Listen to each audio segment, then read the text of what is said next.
Assalamualaikum warahmatullahi wabarakatuh. Selamat sore pemirsa TVRI Sulawesi Tengah. Apa kabar Anda di sore hari ini? Semoga selalu dalam keadaan sehat bersama keluarga ya. Tentu saja senang sekali saya Ayu Porotuo kembali menyapa Anda dalam program yang akan memberikan Anda edukasi dan informasi seputar dunia kesehatan, tentunya hanya di Solusi Menuju Sehat. Seperti biasa pemirsa, selama 1 jam ke depan kita akan berdiskusi dan berkonsultasi langsung dengan narasumber kita di studio. Dan topik pembahasan kita di sore hari ini, kita akan membahas mengenai stunting. Mungkin istilah ini sudah pernah Anda dengar dalam beberapa tahun ini pemirsa, namun belum banyak yang betul-betul paham apa itu stunting. Untuk itu sudah ada Dr. Dharma Aryani, Master Kesehatan, Spesialis Gizi Klinik yang merupakan ahli gizi di Rumah Sakit Anutapura dan juga tenaga pengajar di Fakultas Kedokteran Universitas Al-Hera. Kita sapa dulu pemirsa. Assalamualaikum dokter. Waalaikumsalam warahmatullahi wabarakatuh. Insya Allah tampak sehat sekali dokter ini ya. Alhamdulillah. Alhamdulillah. Nah dokter, kita membahas mengenai stunting. Sebenarnya ini episode kedua di Solusi Menuju Sehat membahas stunting. Namun masih banyak pertanyaan dan juga tugas kita bersama untuk mengedukasi mengenai stunting ini dokter. Nah untuk itu saya ingin memulai dengan pertanyaan yang paling dasar ditanyakan oleh seluruh pemirsa di rumah. Sebenarnya apa itu stunting dokter? Silakan. Ya, stunting itu adalah salah satu penyakit kronis di mana istilah stunting ya bahasa awamnya itu pendek. Jadi stunting sebetulnya masuk dalam kategori malnutrisi juga yang notabene ini kita cuman kenal gizi buruk, baik atau normal. Tetapi gembar-gembornya sekarang karena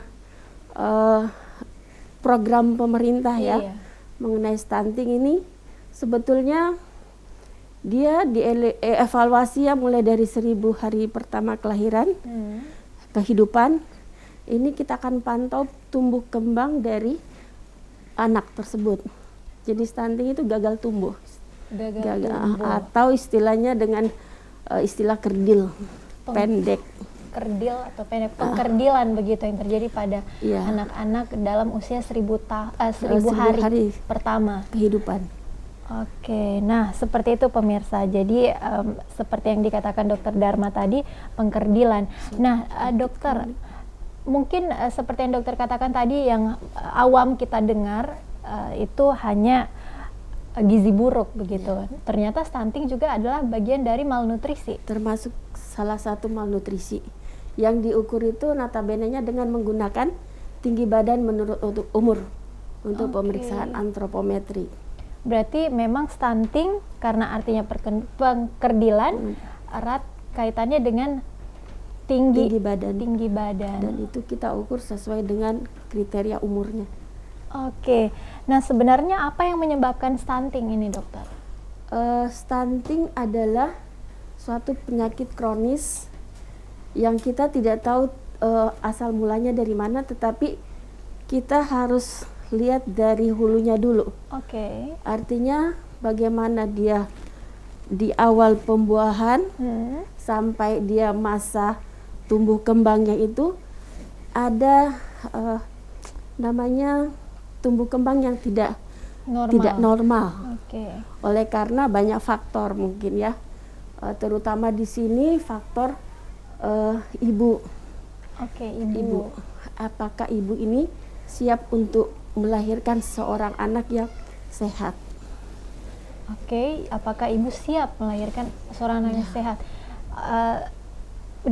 Definisi siap melahirkan anak yang sehat itu dalam sudut pandang ibunya itu seperti apa dokter? Pertama, apakah dia cukup usianya untuk melakukan suatu produktif ya? Kemudian dari segi umur, kedua itu apakah asupan nutrisi dari si ibu itu mampu untuk melindungi si janin. Artinya dari segi nutrisi status gizi ibu ya, itu yang harus kita perhatikan.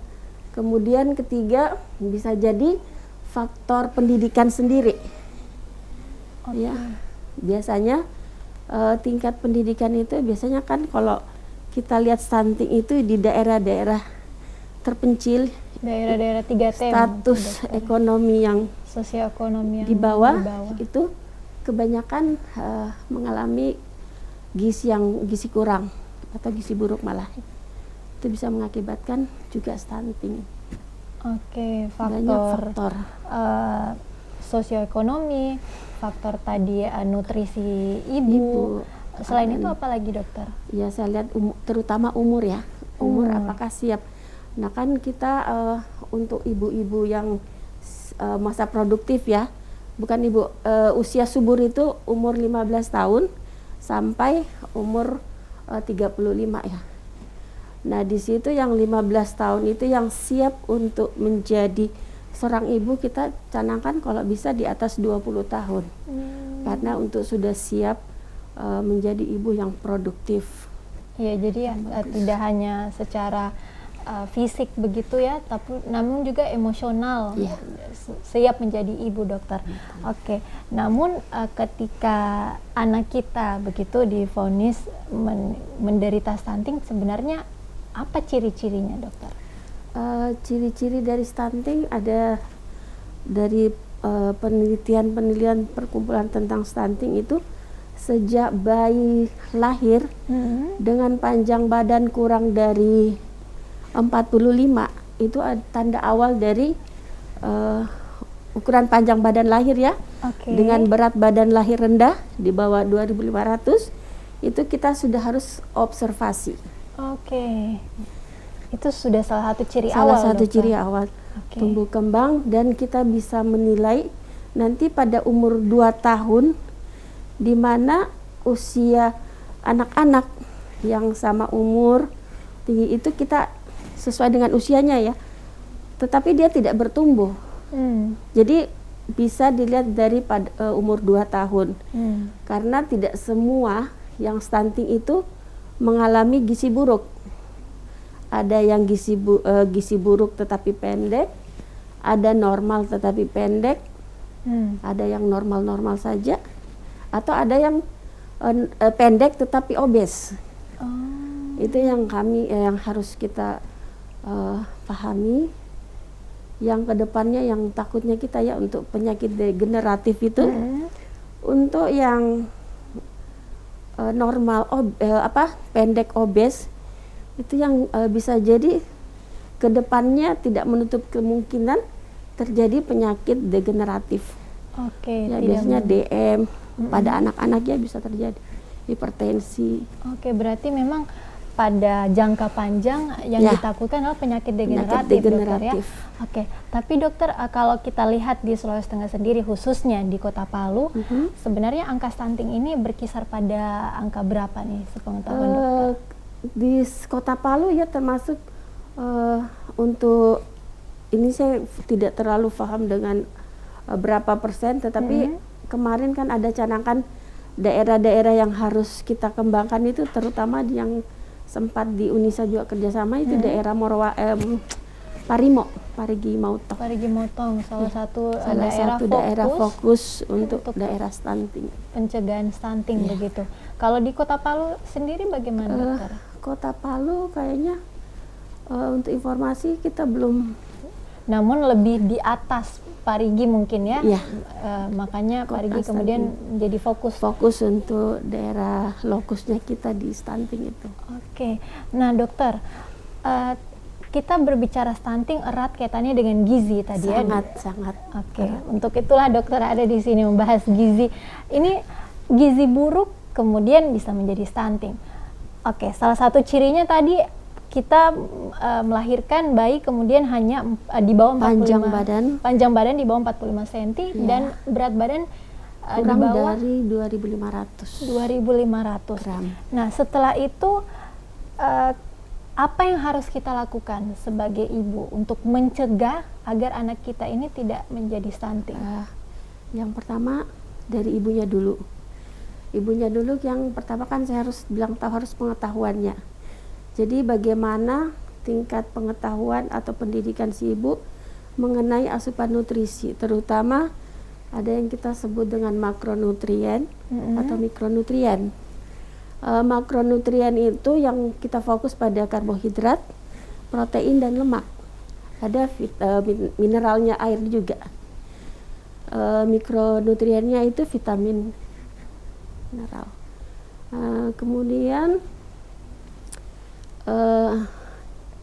yang harus kita tahu ya, berapa banyak, karena sekarang kan kita tidak fokus kepada, istilahnya dulu masih saya dapat yang zaman dulu 4 sehat 5 sempurna ya. Iya. Tapi kita sudah mengarah ke menu seimbang. Iya. Jadi bagaimana menu seimbang, terus kita menuju ke ada namanya piramid. Kemudian ada istilah isi piringku. Nah, istilah itulah yang kita biasa pergunakan untuk orang awam yang bisa tahu apa sih itu isi piringku. Oke, ini kayaknya lebih sederhana lagi pemirsa ya.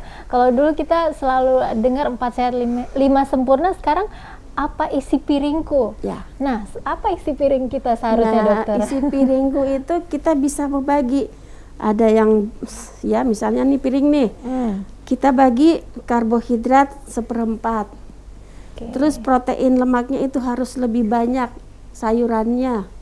Jadi yang kita harus mengurangi itu fokuskan bagaimana karbohidratnya itu seminimal mungkin, tetapi protein dan lemak, sayuran dan buah itu yang ditingkatkan.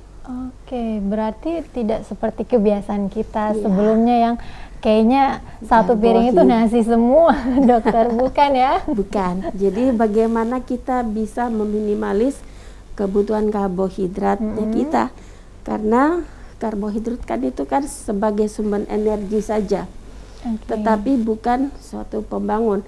Nah, kapan karbohidrat tidak dipakai, itu akan disimpan menjadi lemak di dalam tubuh. Nah, inilah sumber penyakit degeneratif ke depannya. Ini menjadi sumber penyakit degeneratif seperti apa itu, dokter? Misalnya diabetes mellitus, penyakit kardiovaskuler, hipertensi. Hipertensi yang sering darah tinggi. Pemirsa di rumah mungkin kayaknya harus Anda tilik kembali, menilik ke belakang, mungkin Anda salah satu yang kena stunting juga ya. Namun memang dalam beberapa tahun terakhir ini, dokter, kalau kita melihat juga ya, pemerintah kita itu begitu gencar mengedukasi pemirsa, apalagi khususnya masyarakat di Provinsi Sulawesi Tengah mengenai stunting ini. Nah, berbicara tadi ciri-ciri stunting, kemudian apa sebenarnya dampak-dampak stunting terhadap kesehatan kita, dokter? Atau khususnya pada kesehatan anak selain penyakit degeneratif tadi? Dampaknya selain penyakit degeneratif mungkin tingkat intelijennya juga, IQ-nya agak ini ya, tumbuh kembangnya yang agak lambat. Ya, itu artinya ke depannya itu selain bisa menjadi degeneratif, tapi bagaimana IQ-nya itu yang jangan sampai generasi kita ke depan itu bukannya maju, semakin menurun dengan tingkat IQ yang rendah. Oke, selain penyakit, tingkat IQ, apalagi, dokter? Selain tingkat IQ-nya, ya lambatlah untuk tumbuh kembangnya lah, lambat motoriknya, apa semua agak terganggu. Kayaknya memang, bukan kayaknya ya, memang sangat ditakutkan bagi kaum ibu begitu, dokter, ketika anak kita divonis mengidap stunting. Nah, sebenarnya stunting ini kalau kita lihat dapat dicegah dari ketika masa 1000 hari kehidupan itu ya, dokter ya. Apakah ini ada kaitannya dengan buku pink yang biasa ibu-ibu bawa begitu dengan ke posyandu, pemeriksaan ibu-ibu? Sebetulnya buku pink itu ya, kartu menuju sehat, itu adalah petanda untuk tumbuh kembang si anak, mulai dari bayi sampai. Tetapi yang harus kita tanamkan itu sebelumnya ya, ibu-ibunya siap nggak untuk punya baby? Siap produktif tidak? Karena ya ibu-ibu yang ini harus mempunyai dulu asupan yang bagus, misalnya dia sumber vitamin asam folatnya gimana, Fe-nya bagaimana, karena itu kan kebutuhan janin kelak. Nah, kalau itu yang bagus di dalam tubuh ibu yang siap untuk menjadi ibu, kan trimester pertama itu kan biasanya ibu-ibu sudah mulai ada keluhan, mual, muntah, asupan kan akan hilang. Tetapi kalau dia punya defisit, punya tabungan sebelumnya, itu tidak akan hilang. Artinya ada cadangan yang dibutuhkan untuk si bayi. Dalam arti si ibu memang harus memenuhi kebutuhan karbohidrat, protein, lemak, vitamin, mineral yang harus dipenuhi, tidak hanya untuk fisik ibu, namun untuk siapnya untuk si janin kelak. Ketika bayi sudah lahir, 1000 hari awal kehidupan, kita sebagai ibu harus rajin datang ke posyandu, lalu membawa buku KMS tadi. Dari buku KMS itu apa yang bisa kita lihat, dokter, yang menandakan kita harus was-was gitu? Aduh, anak saya kayaknya ini mau stunting, atau mungkin anak saya sudah obes gitu. Apa sih yang harus? Yang gitu terutama yang adalah edukasi. Bagaimana kita mengedukasi ibu kalau sudah melihat awal pertumbuhan si bayi, 1 bulan kan terpantau. Misalnya dia stagnan, ada apa sih dengan ibu ini? Harus pertama pemberian inisiasi dini ASI ya.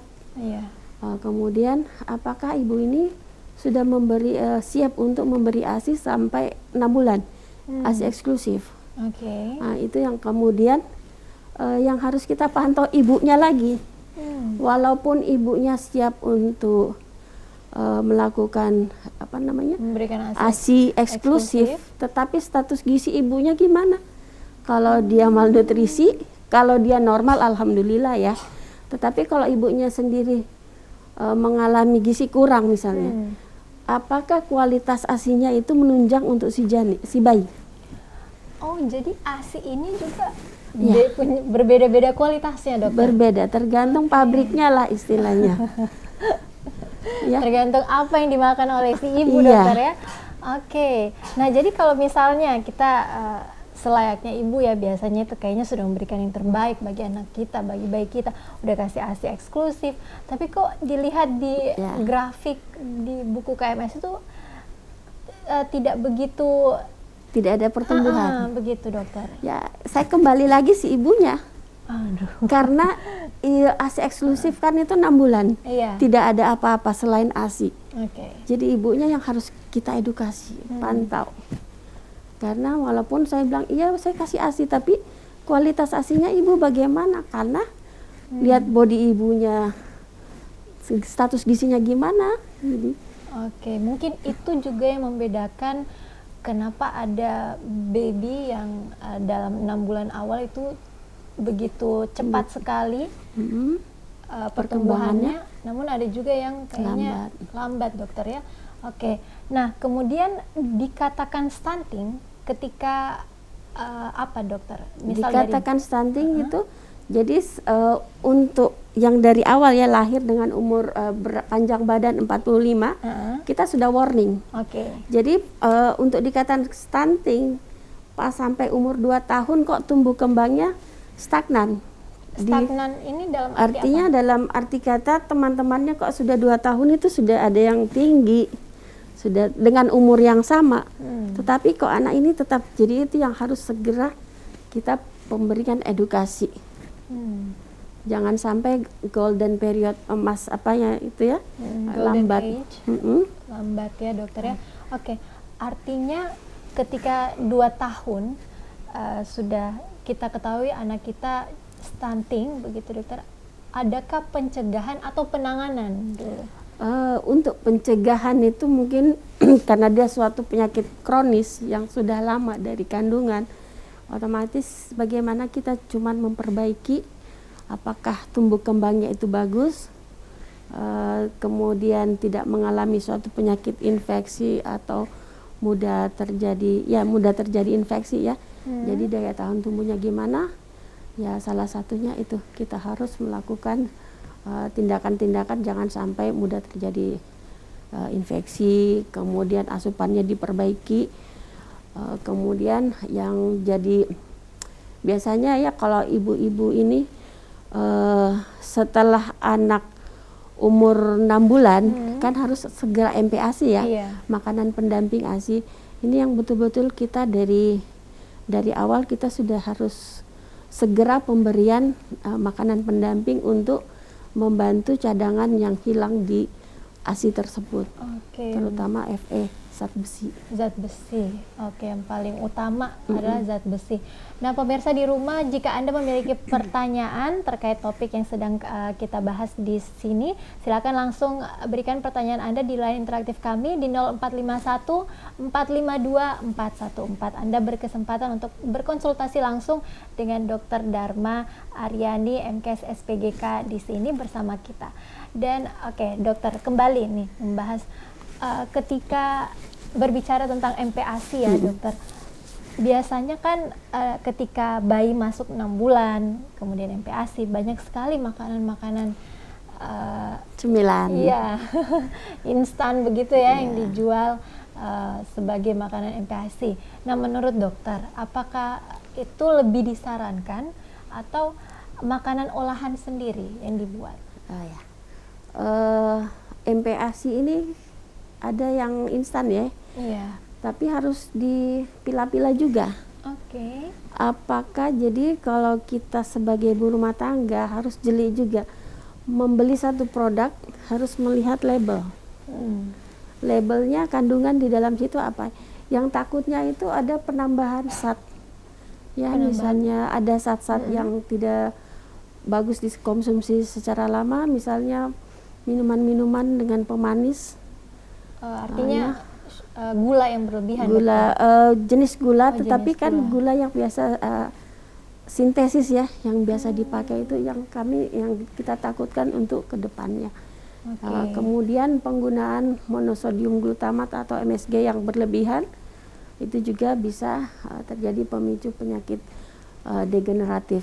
Misalnya ya salah satunya anak-anak biasa menyerang ginjal kemudian lebih dicanangkan lagi, lebih bagus untuk kita membuat sendiri.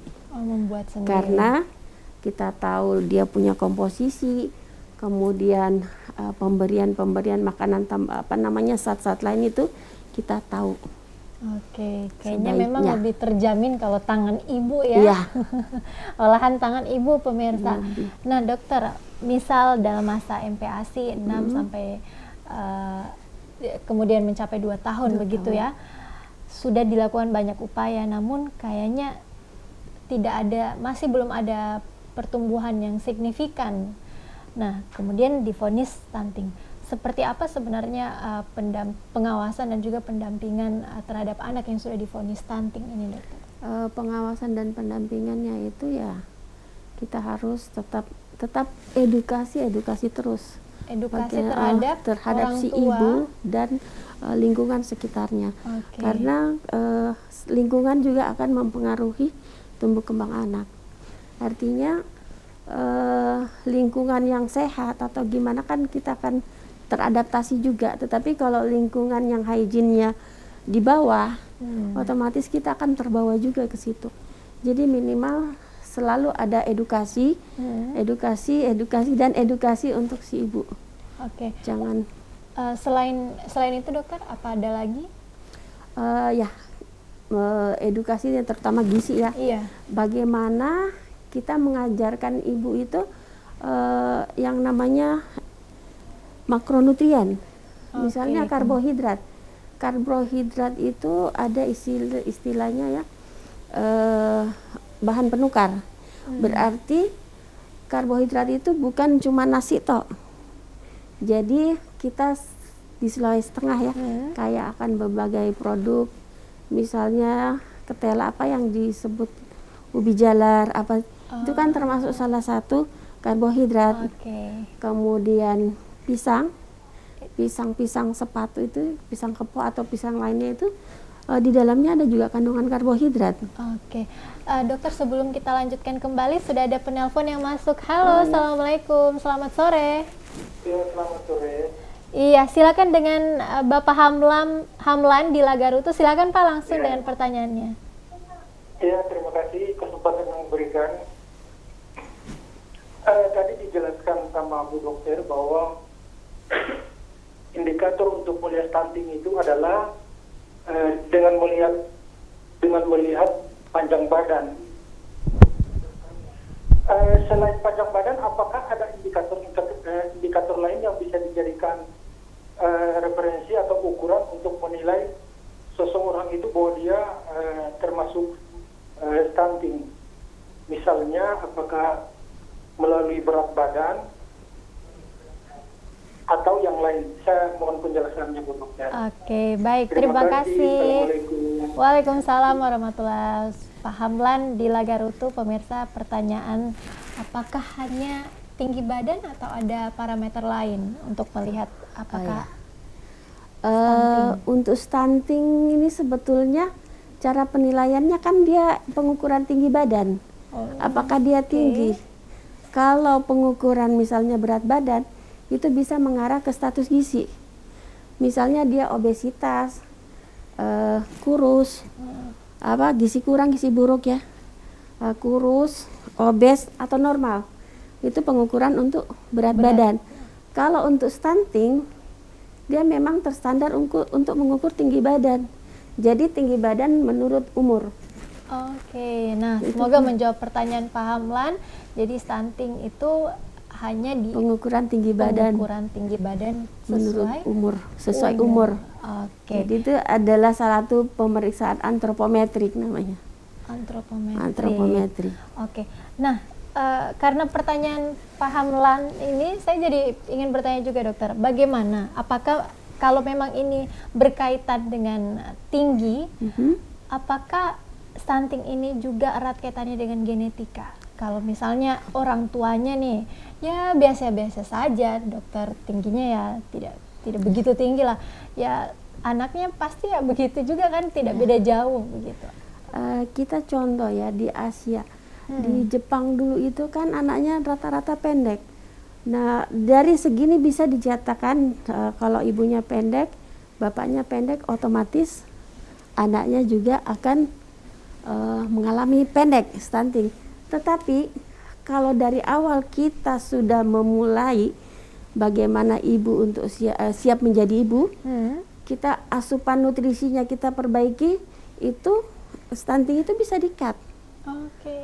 Artinya ada perbaikan genetik.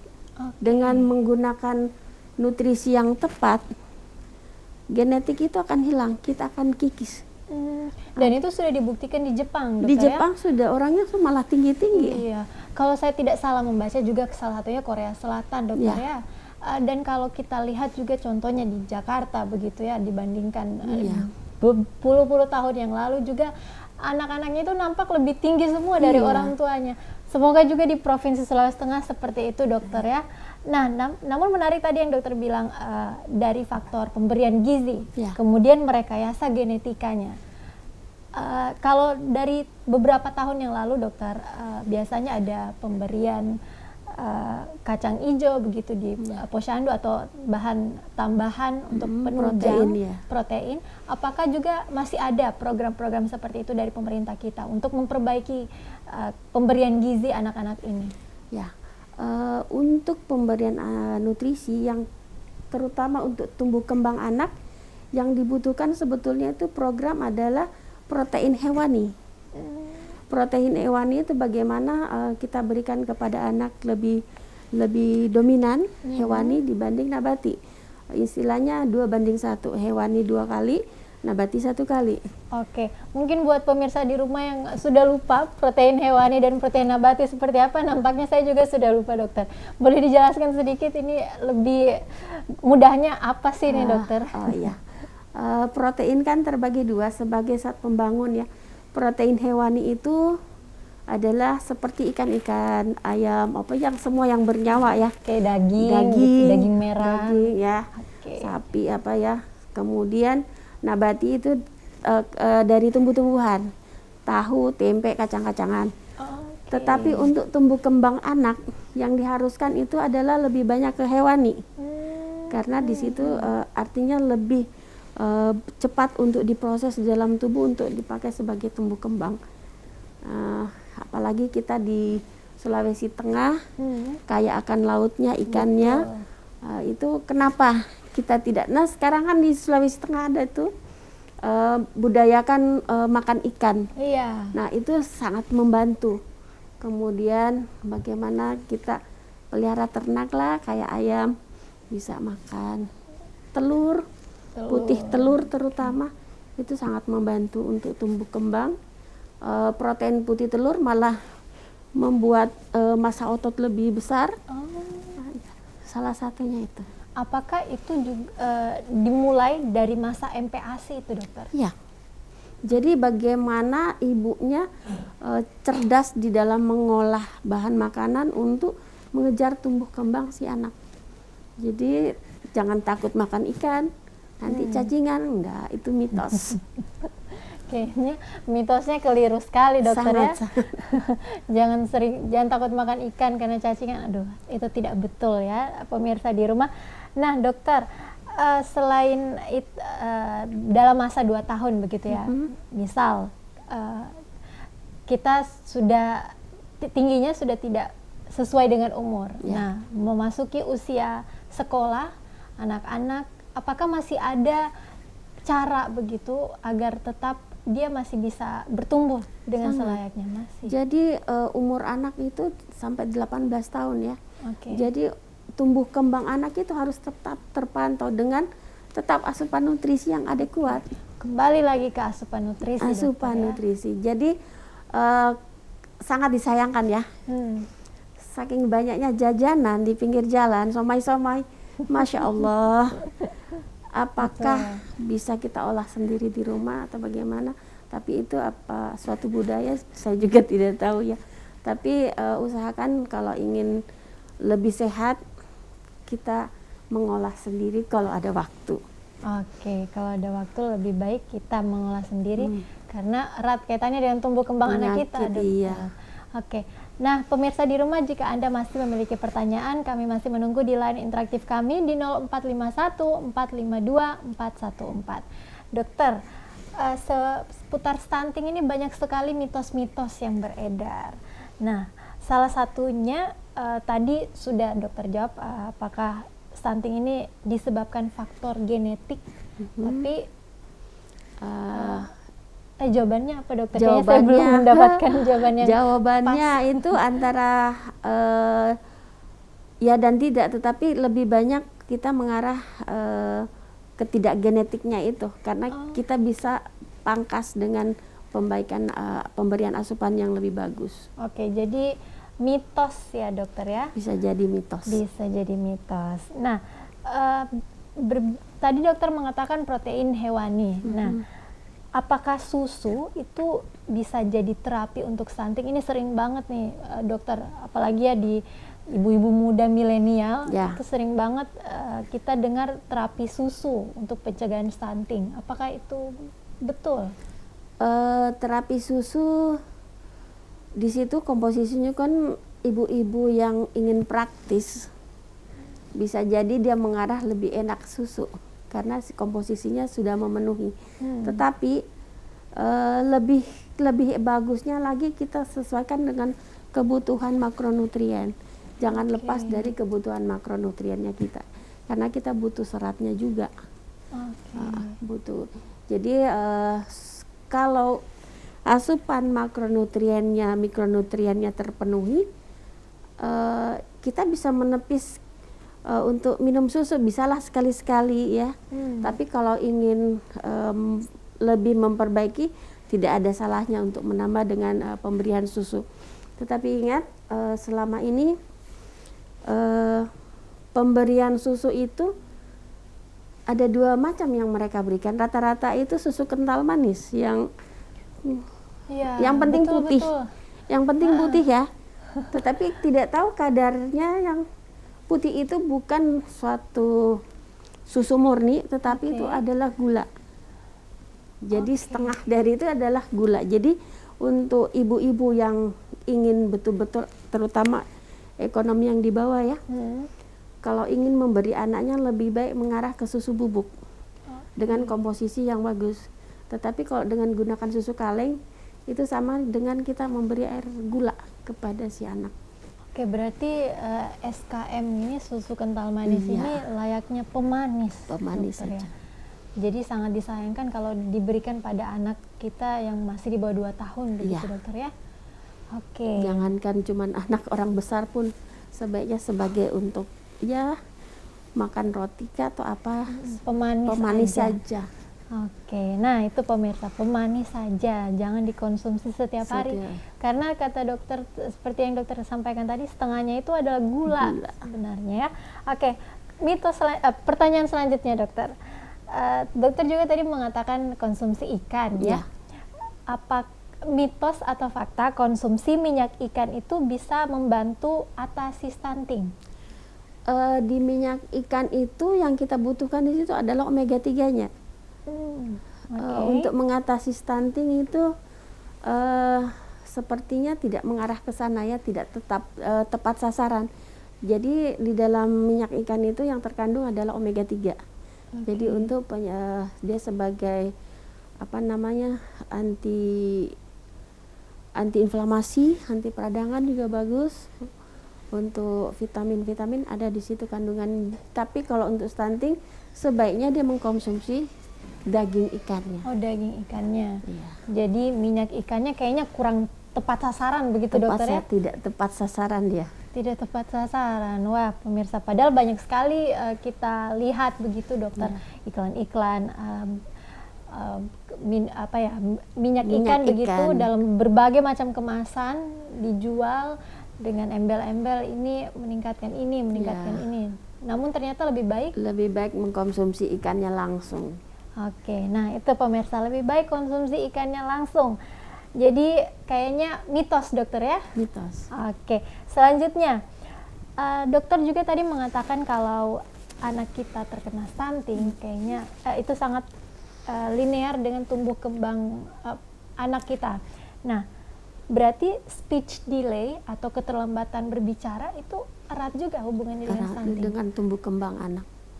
Artinya bila dia mengalami stunting dan mengalami suatu proses peradangan, infeksi, mudah terjadi sakit, bisa terjadi tumbuh kembang yang lambat ataupun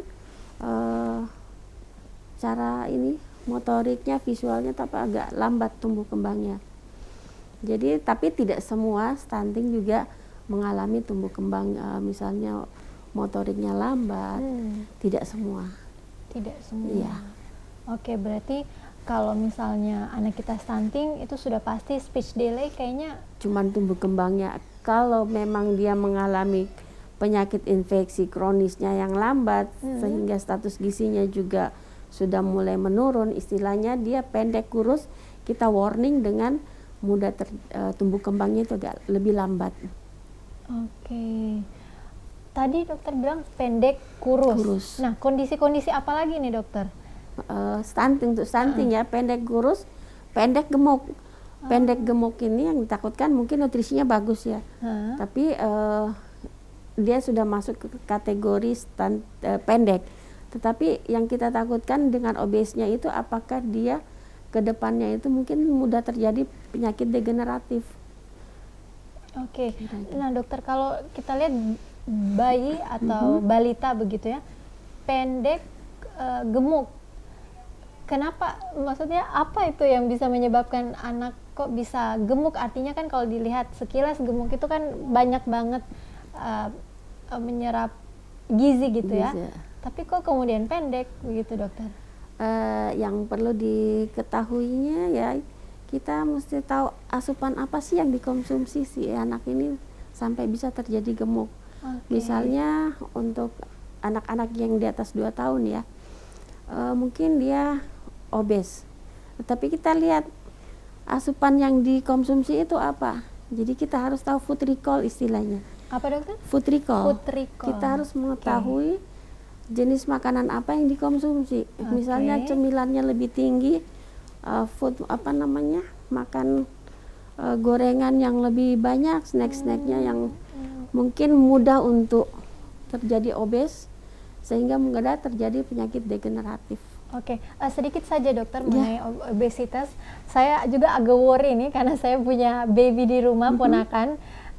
Jadi yang menyebabkan obesitas itu karena kelebihan apa, asupan. Dokter? Asupan apa? Asupan ya mungkin kita tanya ya, pemberian mungkin karbohidrat yang lebih banyak dibanding proteinnya, karena pemberian karbohidrat yang lebih banyak mungkin itu tidak terpakai sebagai kalori, tetapi dia akan disimpan sebagai lemak di dalam tubuh. Oke, berarti seperti yang dokter katakan tadi ya, 1/4 karbohidrat, lebih banyak protein hewani, dan kemudian protein nabati, lalu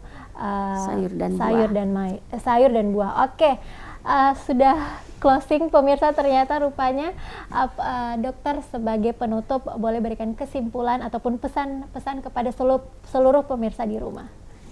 Oke, untuk pesan-pesan buat terutama stunting, topik stunting ya, bagi ibu-ibu atau remaja di atas 20 tahun yang siap menjadi ibu, usahakan memperbaiki asupan nutrisinya ya. Kemudian bagaimana mencari informasi-informasi mengenai stunting. Jadi minimal ada edukasi-edukasi yang kita dapatkan, kemudian bagaimana mencanangkan tentang isi piringku. Jadi kita tahu tentang makro mikronutrien. Oke. Itu saya dokter, terima kasih banyak Dokter Dharma Aryani, Master Kesehatan Spesialis Gizi Klinik, sudah hadir bersama kita. Sekali lagi pemirsa, pesan dari Dokter Dharma, harus selalu edukasi diri agar anak keturunan kita tercegah dari stunting. Terima kasih pemirsa, Anda sudah menyaksikan Solusi Menuju Sehat edisi hari ini. Saksikan terus setiap hari Senin pukul 6 sore waktu Indonesia Tengah. Saya Ayu Protuo mewakili seluruh kerabat kerja pamit undur diri. Wassalamualaikum warahmatullahi wabarakatuh dan sampai jumpa.